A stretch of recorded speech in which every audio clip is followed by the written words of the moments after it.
Nais kong sirain ang imahe ng Pilipinas sa harap ng buong bansang Hapon, ganoon ang sinabi ng isang lalaki sa kanyang sarili bago ang isang 90 minutong dokumentaryo ang yumugyog sa buong Hapon. Kinagabihan, eksaktong 8 p.m., ang imahe ng Maynila ang tren na sumusunod sa oras, ang malinis at ligtas na mga night market, ang maliwanag na ospital, at ang mapagbigay ng ngiti ng mga Pilipino ay lumitaw sa milyon-milyong telebisyon sa mga kabahayan. Pagkatapos ng programa, naglabas ng numero ang team ng rating na hindi inaasahan ng sinuman, 79%.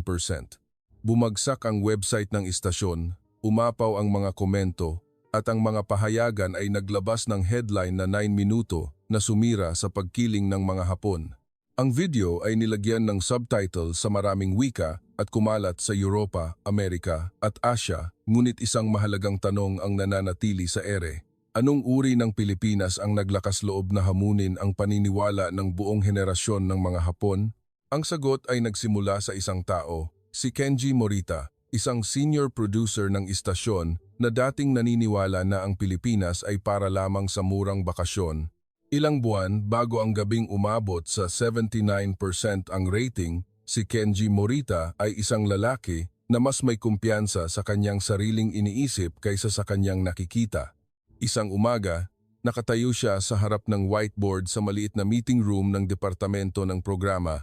Sa likuran niya ang ilang nakababatang miyembro ng team na naghihintay kung ano ang susunod na malaking proyekto.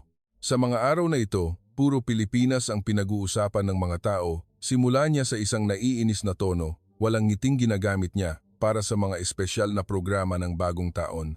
Ang MRT, LRT ay moderno, masarap ang pagkain, magiliw ang mga tao, mga ospital na pandaigdig, puno ng kabataan.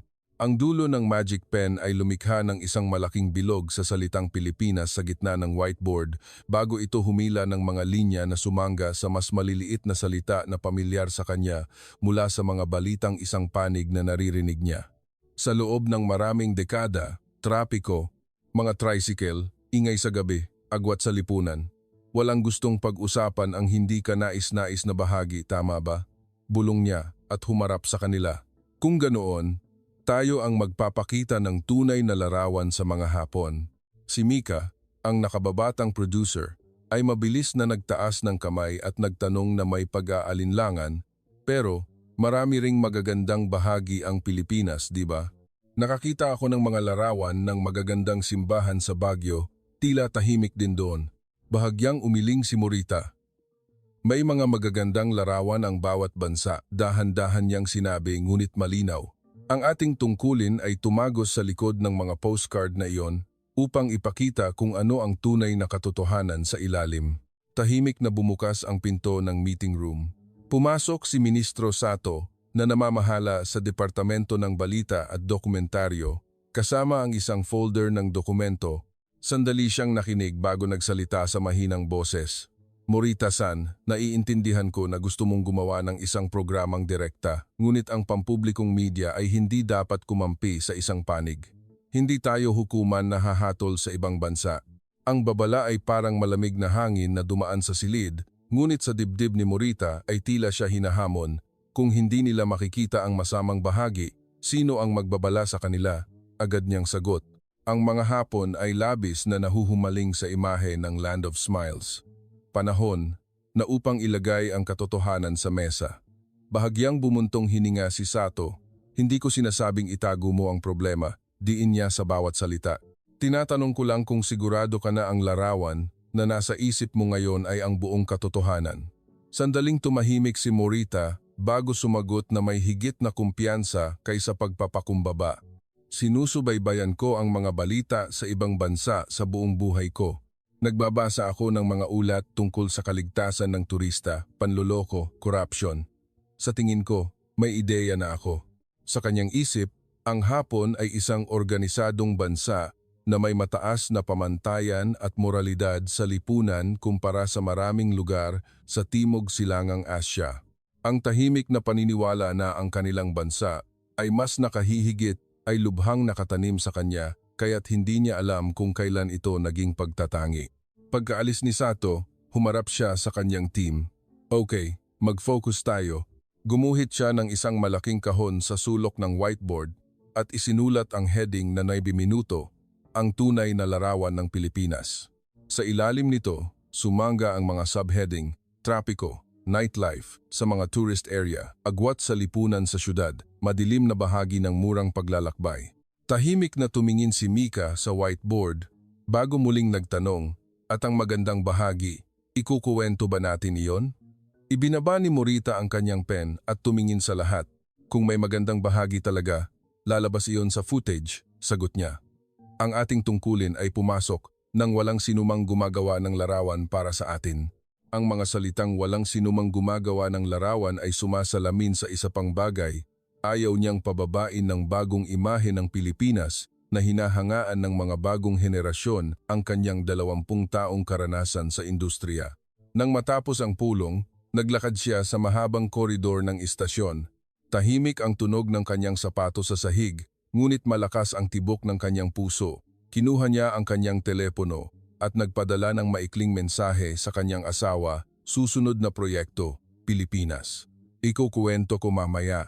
Kinagabihan, sa maliit na hapagkainan sa kanilang apartment sa gitna ng Tokyo, nagtanong ang kanyang asawa na may pag-aalala, hindi ka pa nakakapunta sa Maynila, paano mo malalaman kung ang larawan na nasa isip mo ngayon ay totoo pa rin?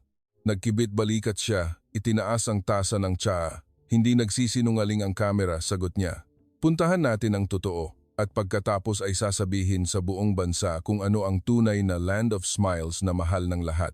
Bago matulog, binuksan niya ang kanyang computer at tiningnan ang mga patalastas sa turismo para sa Pilipinas na punong-puno sa screen. Mga larawan ng magagandang simbahan, mga bangka na lumulutang sa asul na dagat, mga night market na puno ng masasayang ngiti. Isinara niya ang screen na may inis na may halong kumpiyansa. Ang mga ito ay parang eksena sa isang pelikula, naisip niya. Ang kamera ko ang magbubukas ng ilaw sa mga sulok na ayaw makita ng sinuman. Hindi niya alam na ang paglalakbay na iyon ay hindi lamang para ilantad ang Pilipinas, kundi para maging isang salamin na magpapakita sa kanya na ang taong pinakabinulag ng pagtatangi ay siya mismo. Malambot na lumapag ang malaking eroplano sa runway ng Ninoy Aquino International Airport na iya. Mahina ang tunog ng gulong na lumalaban sa konkreto bago ito tumahimik at tanging ang hininga na lamang ng mga pasahero ang naririnig. Tumingin si Kenji Morita sa labas ng bintana. Nakita ang dulo ng pakpak na sumasalamin sa sikat ng araw ng Maynila sa hapon. Sinabi niya sa kanyang sarili, kahit saan, kayang gumawa ng magandang airport. Huwag mo munang pagkatiwalaan ang iyong mga mata. Ngunit nang bumukas ang pinto ng eroplano, bahagya siyang natigilan. Ang mga tao na papasok sa immigration ay nakapila ng maayos, walang sigawan, walang tulakan. Ang mga opisyal ng immigration ay nakasuot ng maayos na uniforme, mahinahon magsalita ng Ingles, at isa-isang inimbitahan ang mga tao na may ngiti. Welcome sa Pilipinas, sir, ang maikling pagbati na hindi naman kakaiba ay nagpataas sa kanya ng bahagyang ulo ayon sa kanyang nakasanayan. Mabilis niyang binago ang kanyang iniisip. Front desk lang ito para sa mga turista. Sa labas, doon ko makikita ang totoo. Pagkatapos ng immigration, sinundan niya ang mga karatula papunta sa tren mula sa airport, determinado na makita kung paano gumagana ang tren ng isang umuunlad na bansa. Ang tren ay dumating sa oras. Tahimik na sumakay ang mga pasahero. Ang mga upuan ay magkakasunod, malinis, walang mantsa ng pagkain o basura tulad ng nakita niya sa ilang larawan ng murang Pilipinas na kumakalat sa internet. Nang makarating siya sa EDSA station, lumipat siya sa MRT. Mahina ang tunog ng hudyat ng pagsara ng pinto. Ang mga tao sa platform ay nakatayo sa likod ng dilaw na linya ng mahigpit, walang lumulusot, walang reklamo. Ang mga kabataan ay nakayuko sa kanilang mga cellphone, ang mga nagtatrabaho ay nakasuot ng polo at nakahawak sa handrail nang hindi sumisiksik. Mas nakakagulat ang nakita niya. Isang matangkad na binata ang tumayo, nagbow at inalok ang kanyang upuan sa isang matandang babae. Pagkatapos ay inabot niya ang mabigat na supot ng matanda at inilagay sa itaas. Ngumiti ang matanda at sinabi ang maikling salita, "Salamat, nak." Ang bahagyang tunog ng probinsya ay tila kakaibang nagbibigay ng init. Sumulyap si Morita sa kanyang kamera, pakiramdam niya'y parang may nagpa-prank sa kanya. Siguro, Nagkataon lang, naisip niya. Hintayin mo lang pagdating sa mga kalsada. Mula sa Ayala Station, kinaladkad niya ang kanyang bagahe papunta sa mataas na skywalk. Tumingin siya sa ibaba, nakita ang mga sasakyan na nakapila ngunit tuloy-tuloy ang daloy, hindi nakatigil ng nakakabura tulad ng kanyang imahinasyon. Malinaw ang mga karatula, malinis ang skywalk, walang dumi o bote ng tubig na nakakalat. Nag-check-in siya sa isang hotel malapit sa Ayala Avenue. Sinadya niyang subukan ang serbisyo tulad ng kanyang pinaghandaan. Gusto ko po ng kwarto na hindi katabi ng elevator, kung maaari, sa panig na hindi nakikita ang main road para sa pinakamababang ingay.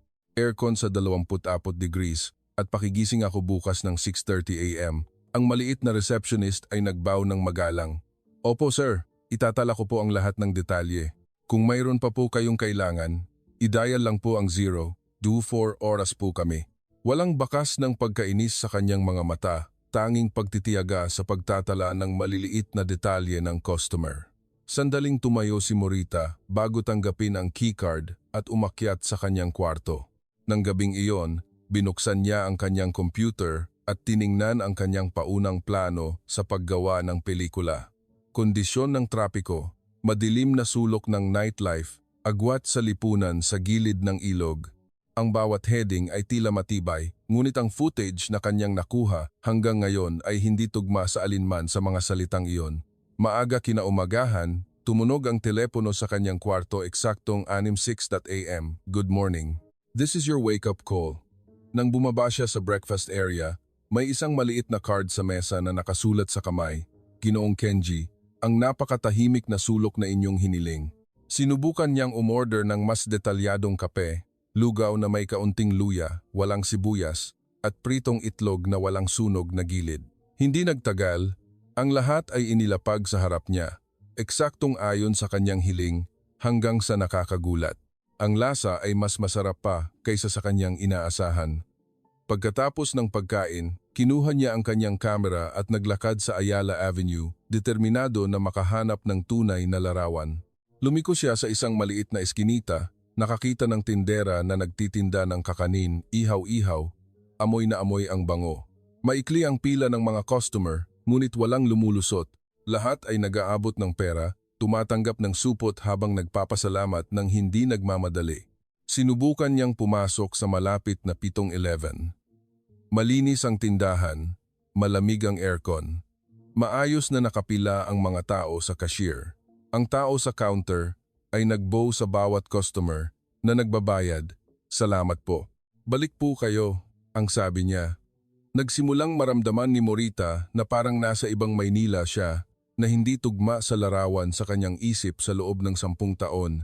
Upang patunayan ito, nagkunwari siyang nagtanong ng direksyon papunta sa malapit na istasyon ng tren sa isang lalaking nasa edad na naaalis na sa kanyang motorsiklo. Excuse me, paano po papunta sa MRT Ayala? Dahan-dahan siyang nagtanong sa Ingles habang itinuturo ang kamera sa kanyang balikat. Sandali lang nag-isip ang lalaki bago ngumiti ng malaki. Ay, parehas lang tayo ng direksyon. Ihatid na lang kita sa kanto, libre lang. Sa maikling paglalakbay na iyon, tinanong siya ng lalaki kung taga-Japan siya, kung nakapunta na siya sa Pilipinas, at inirekomenda na subukan ng isang simbahan, sumakay sa Pasig River Ferry, at nagtapos ko sa isang bahagyang pagbao bago bumalik sa kanyang motorsiklo. Maraming beses nabukas ang lente ng kamera ni Morita sa buong araw. Kumuha siya ng larawan ng mga kamay na tumutulong sa mga matatanda na sumakay sa mga lumang bus, larawan ng mga mukha ng estudyante na tumutulong sa mga tindera na magbuhat ng gamit, larawan ng mga karatula na nakasulat sa Filipino at Ingles na naghihikayat na panatilihin ang kalinisan para sa ating lungsod. Ngunit pagbalik sa kanyang kwarto kinagabihan, nakaupo lang siya sa harap ng computer. Ang bawat video clip ay nag-uulit, ang tahimik na tren, ang magalang na convenience store, ang mainit na mukha ng mga tao sa kalsada. Hindi ito ang Pilipinas na gusto kong ikuwento, bulong niya sa sarili sa tahimik na kwarto. Ang kanyang daliri ay lumipat sa delete button. Binura niya ang unang file, pagkatapos ay ang pangalawa at pangatlo. Siguro, masyado lang akong mapalad ngayon, pinayapa niya ang sarili. Bukas, Siguro makikita ko na ang totoong bahagi. Isinara niya ang kurtina. Ang ilaw ng Maynila sa gabi ay dumaan sa manipis na kurtina papasok sa kwarto, tila may ibinubulong na babala. Ngunit pinili ni Morita na huwag makinig, hindi bababa sa gabing ito. Bukas ang araw na unti-unting magpapakita sa kanya na ang tunay na sinusubok ay hindi ang Pilipinas, kundi ang kanyang sariling puso. Pagkatapos ng ilang araw sa Maynila, nakaupo pa rin si Morita sa kanyang desk sa kanyang maliit na opisina sa istasyon ng telebisyon. Ang footage mula sa Maynila, na hindi pa niya nabubura lahat, ay naglalaro sa kanyang isip.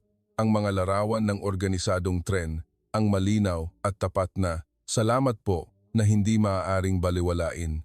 Ngunit ang kanyang notebook ay puno pa rin ng mga heading na pinaghandaan niyang ipamahagi tungkol sa Pilipinas. Nang gabing iyon, binuksan niya ang isang bagong pahina sa kanyang notebook at sumulat ng maikling pangungusap sa nanginginig pa ring kamay. Siguro ang problema ay wala sa bansang iyon, kundi sa salamin na suot natin. Matagal siyang nag-isip kung paano niya mapapatanggal ang mga hapon ng salamin tulad ng sapilitang pagtanggal sa kanya sa Maynila. At napansin niya ang isang patalastas para sa isang International Food Festival sa Shinjuku. Isang malinaw na ideya ang pumasok sa kanyang isip. Kung ganoon, hayaan na lang ang kanilang dila ang magpasya. Ilang araw pagkatapos nito, isang maliit na puting fold-out table ang inilagay sa isang sulok ng pedestrian street malapit sa Shinjuku Station. Mayroong isang malaking karatula na nakasulat sa Hapon, "Tikman ng libre, pagkain mula sa bansang." Sa tabi nito, may mainit na stainless steel pot. Ang mabangong amoy ng sinigang ay kumakalat sa hangin. Ang adobo na may pritong itlog ay nakahanay sa maliliit na food box, ang makulay na kinilaw, ang halo-halo na may gata, at ang maitim na orange na sagot gulaman sa plastic cups ay nakahanay ng kaakit-akit. Nakatayo si Morita sa likod ng mesa. Pakiramdam niya ay mas parang isang amateur street vendor kaysa isang senior producer. Ngunit sa kanyang kabilang kamay, bukas pa rin ang kamera upang kunan ang bawat emosyon na darating. Sa simula, ang mga dumadaan ay sumusulyap lamang ng sandali. Ang ilan ay nagbabasa ng karatula at nagtataka sa pagkain ng Pilipinas.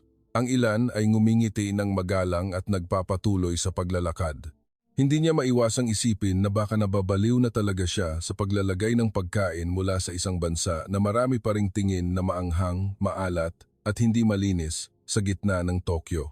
Hanggang sa huminto ang isang lalaki na nakasuot ng navy blue suit sa harap ng booth. Mukha siyang isang ordinaryong empleyado ng opisina, nakakatapos lang ng trabaho.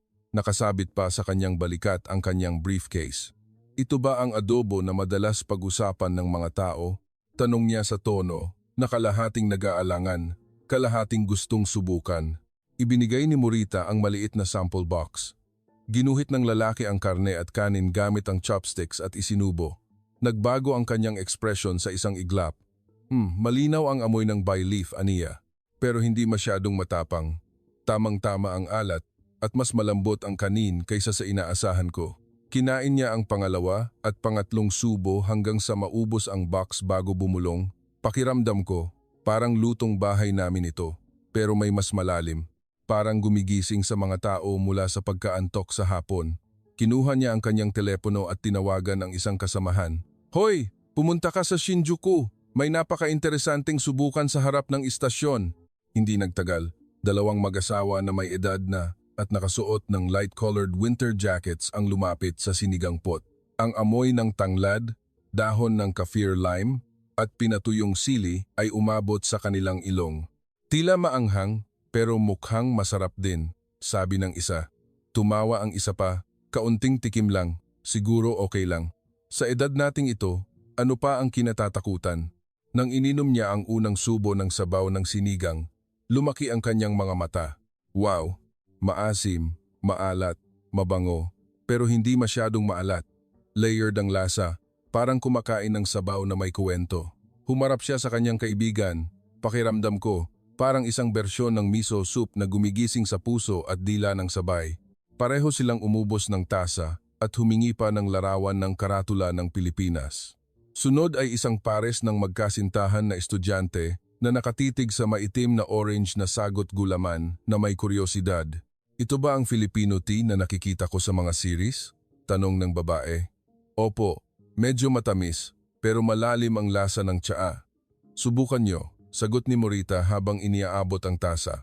Sumimsim ang lalaki bago bumulong. Matamis nga, pero hindi masyadong nakakasawa. Mabango ang tsaa, parang Indian tea na may halong kung ano na hindi ko maipaliwanag. Kakaiba, pero nakakaakit. Sumimsim din ang babae bago dahan-dahang nagsalita. Kung inumin ito habang nag-aaral para sa exam, siguro mas sisigla ang tahimik na kwarto sa dormitoryo, di ba? Ang tawa ng dalawa ay lumutang kasama ang malamig na hangin sa Shinjuku. Ngunit ang sandaling tunay na nagpatibok ng malakas sa puso ni Morita ay ang pagdating ng isang matandang lalaki na nasa edad 70, naglalakad gamit ang tungkod at huminto sa harap ng booth ng pagkain ng Pilipinas. Pagkain ng Pilipinas? Pwede ba akong sumubok ng isa? Inabot niya ang plato ng kinilaw. Maingat na kumuha ng hiwa ng isda ang matanda gamit ang chopsticks. Sa isang iglap, ang mukha na may mga bakas ng edad ay tumahimik bago bumuntong hininga ng malalim. Sa buong buhay ko, inakala kong ang Pilipinas ay puro kaguluhan, mainit at maingay, dahan-dahan niyang sinabi. Pero ang kinilaw na ito ay sariwa, masigla, maalat sa paraan na nagpaparamdam sa isang matanda tulad ko na malakas pa rin ang tibok ng puso. Bahagyang namumula ang kanyang mga mata, ang tagal kong naging mangmang.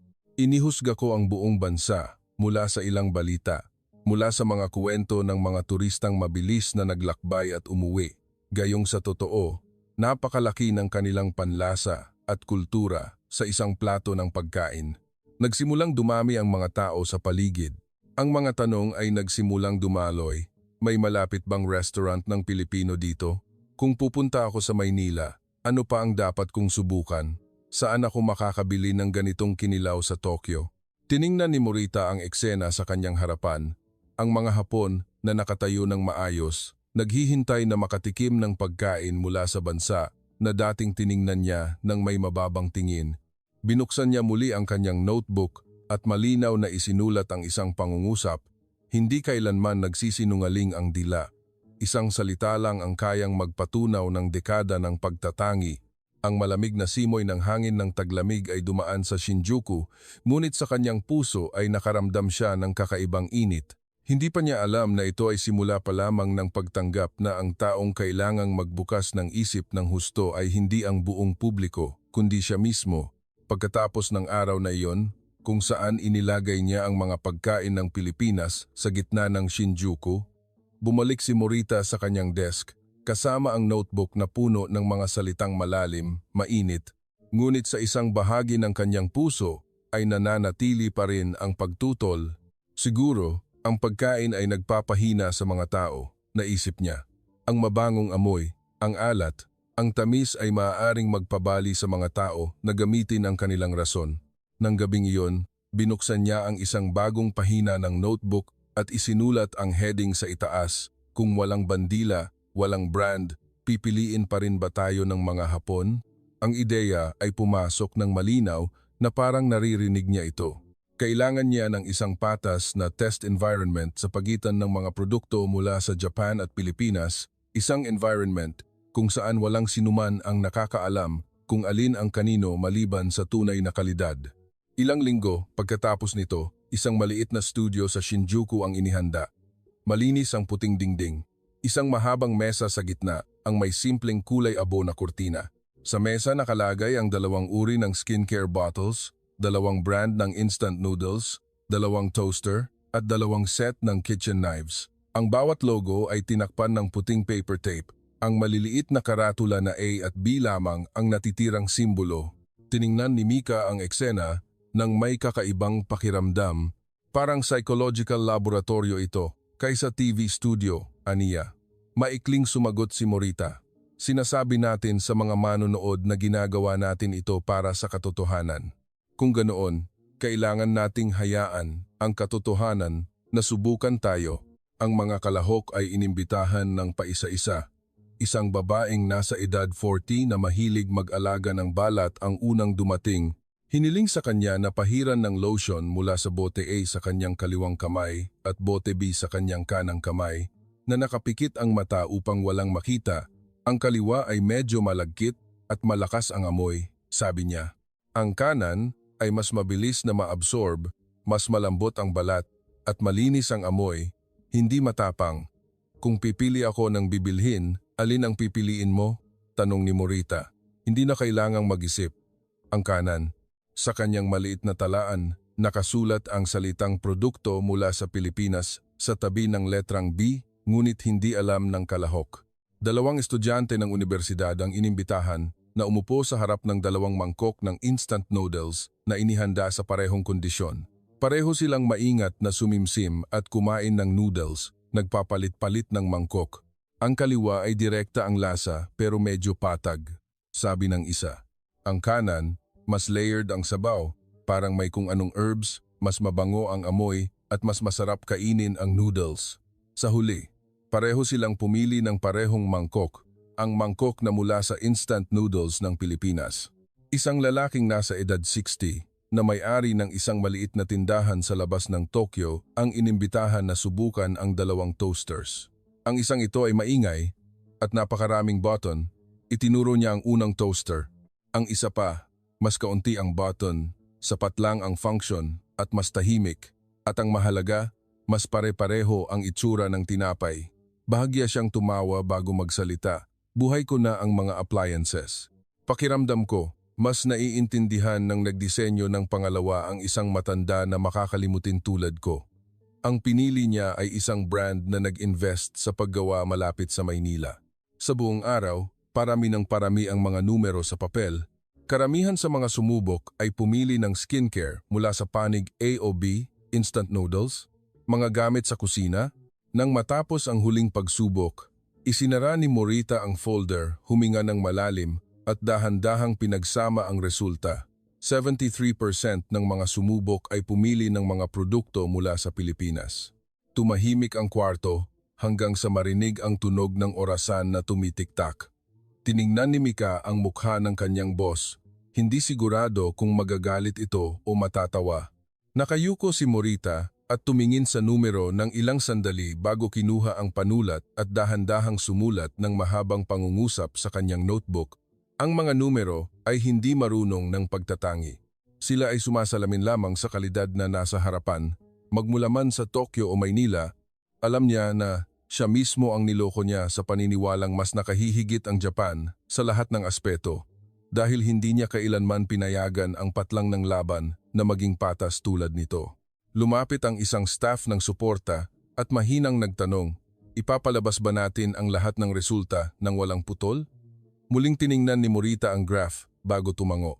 Oo, dahil ako mismo ang nagtakda ng mga patakaran ng pagtatago ng brand. Kung ngayon ay maghahanap pa rin ako ng dahilan para mag-edit, wala nang matitira sa tinatawag nating etika sa propesyon.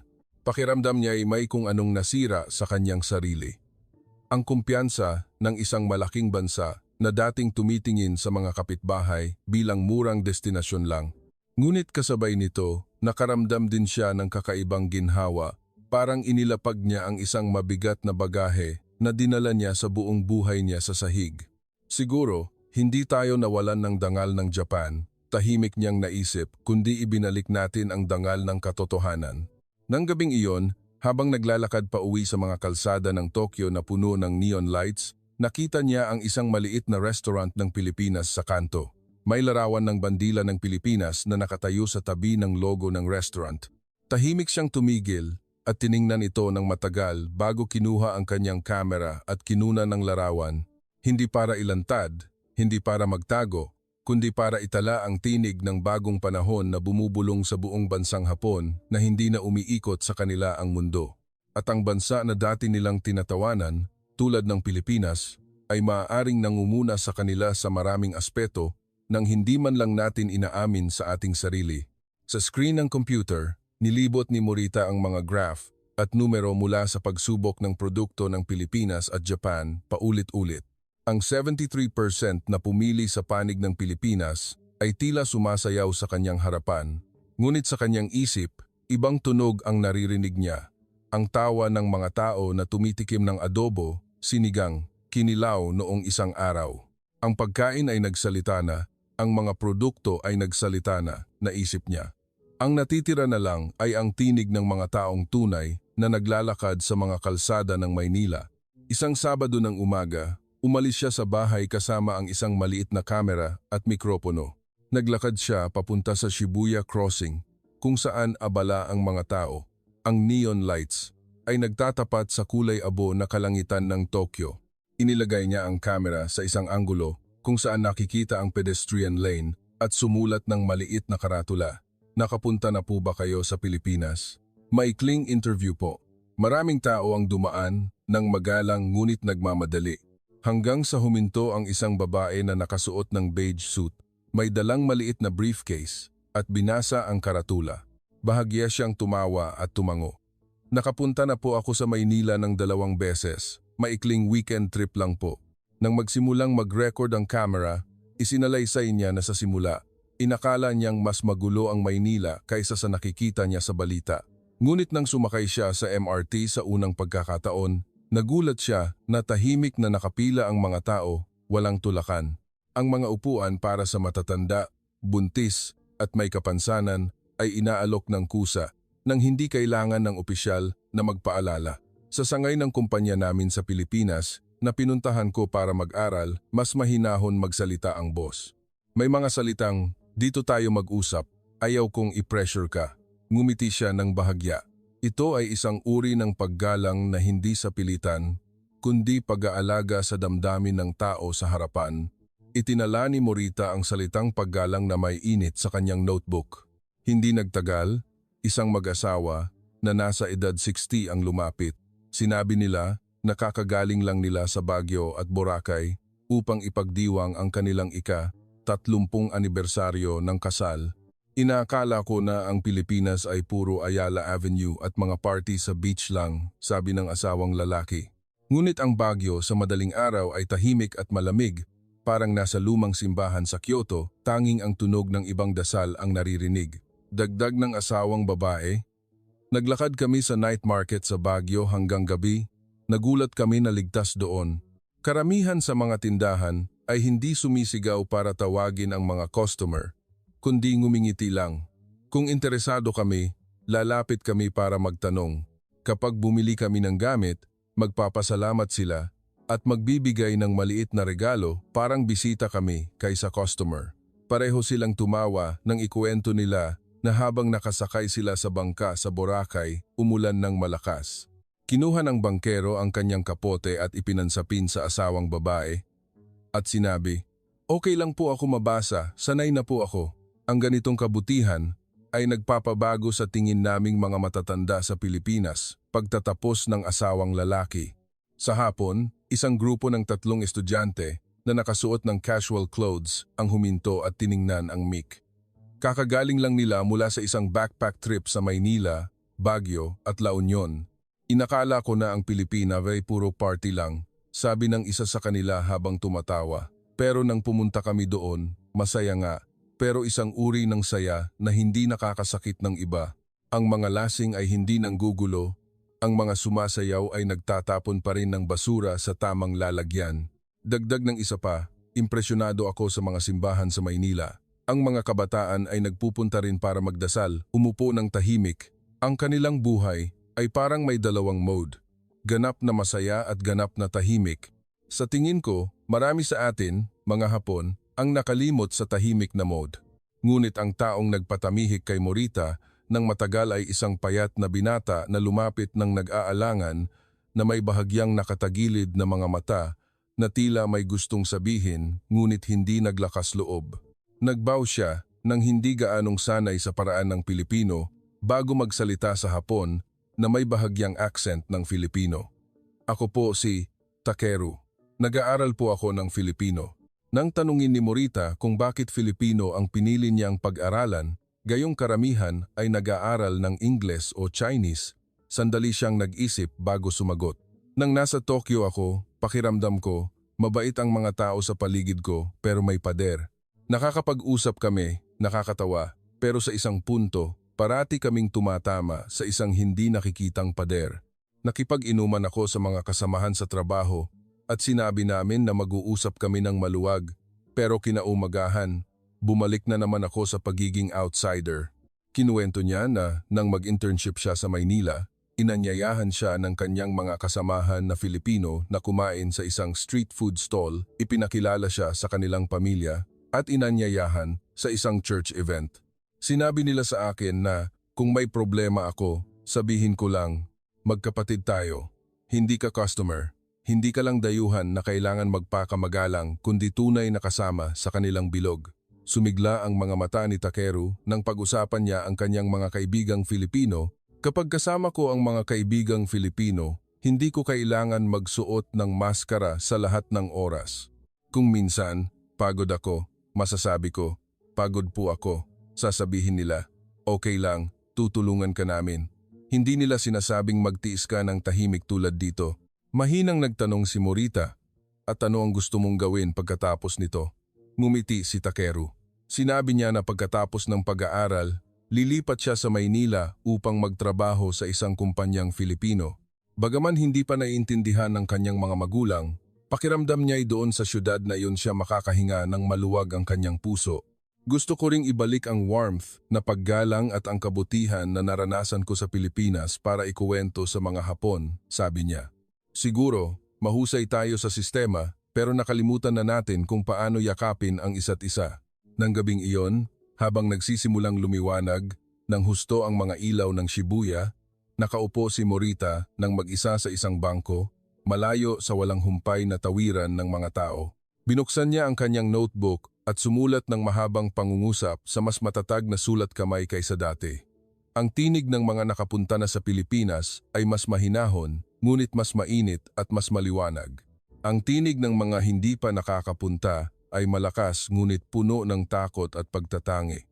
Ang sagot ay wala sa mapa o sa balita, kundi sa mga paa na naglakas loob na lumakad upang makita ang sarili. Habang isinasara niya ang kanyang notebook, alam niya ng mabuti na mula ngayon, ang kanyang 9 minutong dokumentaryo ay hindi na paghuhusga sa Pilipinas, kundi magiging salamin na bumabalik sa bansang Hapon at sa isang lalaking nagngangalang Kenji Morita nang hindi maiiwasan. Nang gabing iyon, mas tahimik ang Tokyo para kay Kenji Morita. Nakaupo siya ng mag-isa sa kanyang maliit na opisina, tanging ang ilaw mula sa monitor ang nagsisilbing pinagmumulan ng ilaw. Sa kanyang mesa, may isang maliit na itim na hard disk na naglalaman ng footage mula sa Maynila, Baguio, Boracay at ang mga mukha ng mga Hapon na nakapunta na sa Pilipinas. Ang bawat clip ay patunay na dahan-dahang sinisira ang kanyang dating mga preconceptions. Ang kabutihan sa bangka sa malakas na ulan, ang mainit na paggalang sa opisina sa Pilipinas, ang mga ngiti ng mga estudyante sa Ayala Avenue, ang tawa ng mga Hapon na tumitikim ng sinigang sa unang pagkakataon, ang 73% na pumili ng produkto mula sa Pilipinas nang hindi alam na ito ay mula sa Pilipinas. Hinimas niya ang hard disk ng bahagya, parang pinipigilan ang kanyang sariling puso. Kung hindi ko sasabihin ang katotohanan, ipinagkanulo ko ang Pilipinas at ang mga manonood sa sarili kong bansa, naisip niya. Ngunit kung sasabihin niya ang totoo, alam niya na siya mismo ang magiging target. Makabayang mamamahayag na ibinenta ang sarili para sa magagandang larawan ng isang murang tourist destination. Ang mga salitang iyon ay umikot sa kanyang isip. Bago pa may sinumang magsalita, malinaw na naririnig niya ang mga ito mula sa pagtatangi sa kanyang sariling puso. Tumayo siya at lumapit sa video camera na nakatayo sa mesa. Inayos niya ang tripod upang maging kapantay ng kanyang mata at umupo sa upuan sa harapan. Sa mesa, may isang maliit na sticky note. Isinulat niya ang isang maikling pangungusap. Nais kong sirain ang imahe ng Pilipinas. Tinitigan niya ang pangungusap na ito ng matagal. Nahihirapan siyang huminga.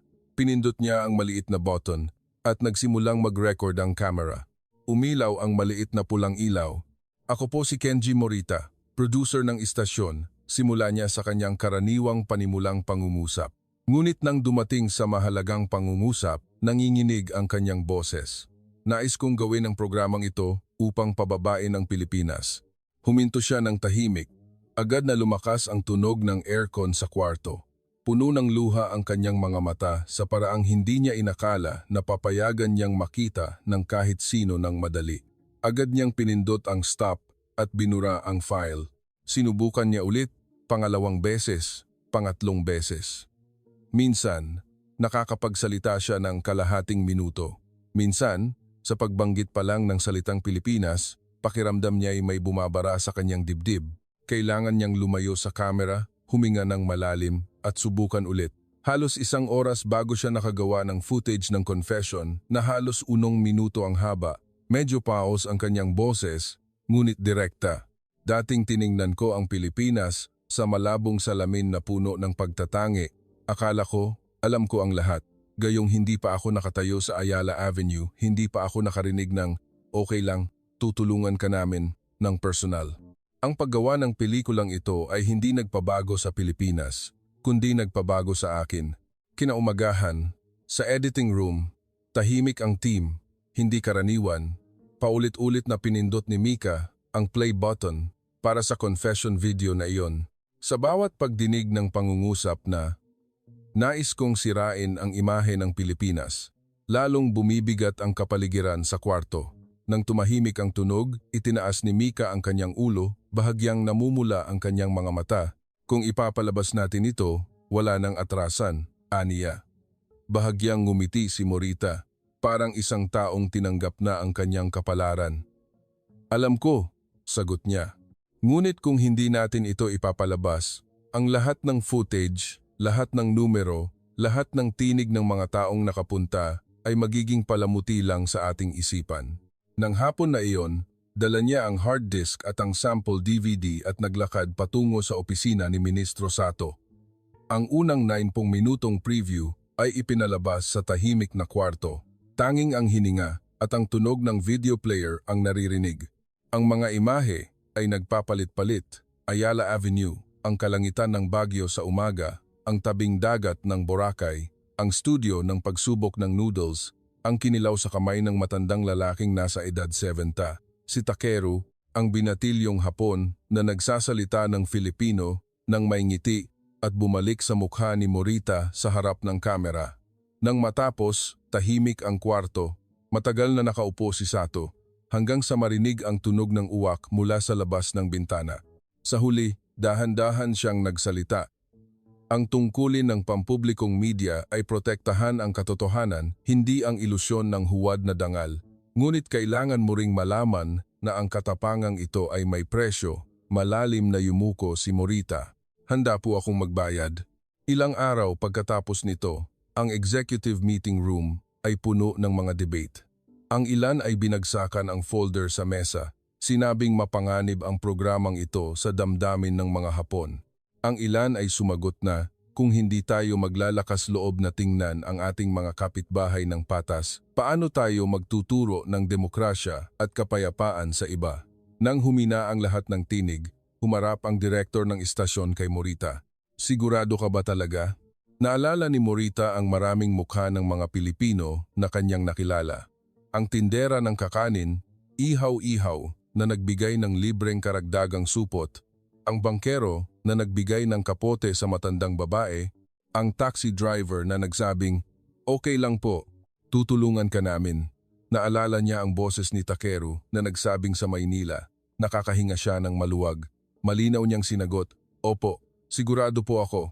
Dahil hindi lang ito tungkol sa Pilipinas, kundi tungkol ito sa kung tatanggapin natin o ipipikit ang ating mga mata sa katotohanan.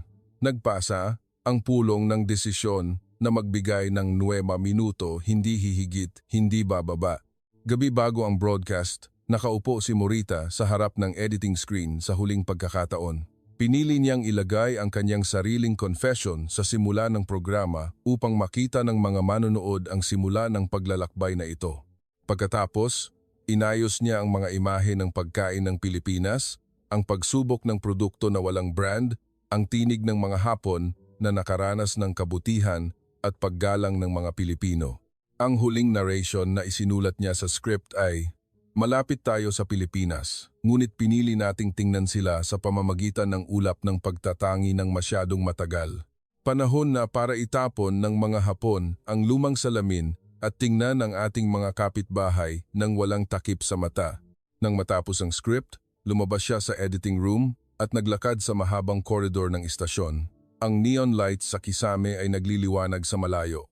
Ang tunog ng kanyang mga yabag ay kumalingaw-ngaw sa kanyang isip. Alam niyang sa kinaumagahan, maaaring hindi na pareho ang kanyang buhay, ngunit sa takot na iyon ay nakatago ang isang uri ng ginhawa dahil sa huli, pinili niya na tumayo sa panig ng katotohanan at hindi na sa kanyang sariling pagtatangi. Sa gabi ng mismong broadcast, nakatayo si Kenji Morita sa maliit na control room. Ang mga monitor ay nakahanay. Ang countdown ng director ay umalingaw-ngaw sa intercom. 5, 4, 3, 2, on air na po. Ang kanyang mukha sa confession video ay lumitaw sa mga telebisyon sa buong Japan, kasama ang unang pangungusap na kanyang sinabi na may nanginginig na mga kamay. Nais kong sirain ang imahe ng Pilipinas. Tahimik ang control room, tanging ang tunog ng rating graph na dahan-dahang gumagalaw mula 30, 50 at pataas, hanggang sa lumingon ang lahat sa isa't isa nang walang salita. Sa live comments sa kabilang panig, mayroong mga insulto at papuring na magkahalo, ngunit hindi nagtagal, ang mga tinig na nagtatanggol sa katotohanan ay nagsimulang lumakas. Ito ang tunay na pampublikong media. Panahon na para tigilan ang pagmamaliit sa ating mga kapitbahay. Gusto kong makita ang Pilipinas ng personal. Kinaumagahan, ang mga libro tungkol sa Pilipinas sa malalaking bookstores ay mabilis na naubos. Ang mga basic Filipino language courses sa iba't ibang language schools ay may karatula na punong-puno na. Ang mga maliliit na restaurant ng Pilipinas sa mga sulok ng syudad ay puno ng mga customer na pumupunta at nagsasabi ng salamat po sa kaakit-akit na accent ng Hapon. Sinabi ng mga Pilipinong nagtatrabaho sa mga kumpanyang Hapon na nagsisimula ng magtanong ang kanilang mga kasamahan tungkol sa kanilang bansang pinagmulan nang may nagbago ng tingin. Ilang linggo pagkatapos nito, inimbitahan si Morita sa isang media ethics workshop na may logo sa entablado. Maikli lang siyang nagsalita. Ang 9-minutong dokumentaryong ito ay hindi nagpapataas sa Pilipinas o nagpapababa sa Japan, kundi nagpapabalik sa atin sa isang antas ng pagtingin bilang mga kapitbahay sa Asya na kailangan matuto mula sa isa't isa ng may katotohanan at kabutihan. Nang gabing iyon, nakatayo siya at tinitingnan ang mga ilaw ng Tokyo na kumikinang sa malayo, ngunit sa kanyang isip, nakikita niya ang Ayala Avenue, ang bangka na bahagyang inuulanan at ang mga salitang okay lang, tutulungan ka namin na tahimik na umikot sa kanyang puso. Isinara niya ang kanyang lumang notebook at isinulat ang huling linya. Huwag hatulan ang anumang bansa mula sa ilang minuto ng balita o mga opinyon sa internet. Hayaan ang ating mga paa na lumakad ng sarili, hayaan ang ating mga mata na makakita ng sarili, at hayaan ang ating puso na magpasya ng sarili. Kung nakikinig ka hanggang dito, ibig sabihin, bahagya na ring bukas ang iyong puso. Kung gusto mong makakita ng ganitong uri ng kwento, isang kwento na tumitingin sa Pilipinas ng may respeto, sa kultura ng Pilipino, sa kabutihan ng Pilipino, at sa mga kapitbahay sa Asya ng may tapat at direktang tingin, paki-follow, i-like, at mag-comment ng katotohanan na nakita mo ng personal upang makilala ng mundo ang Pilipinas sa pamamagitan ng ating mga tinig.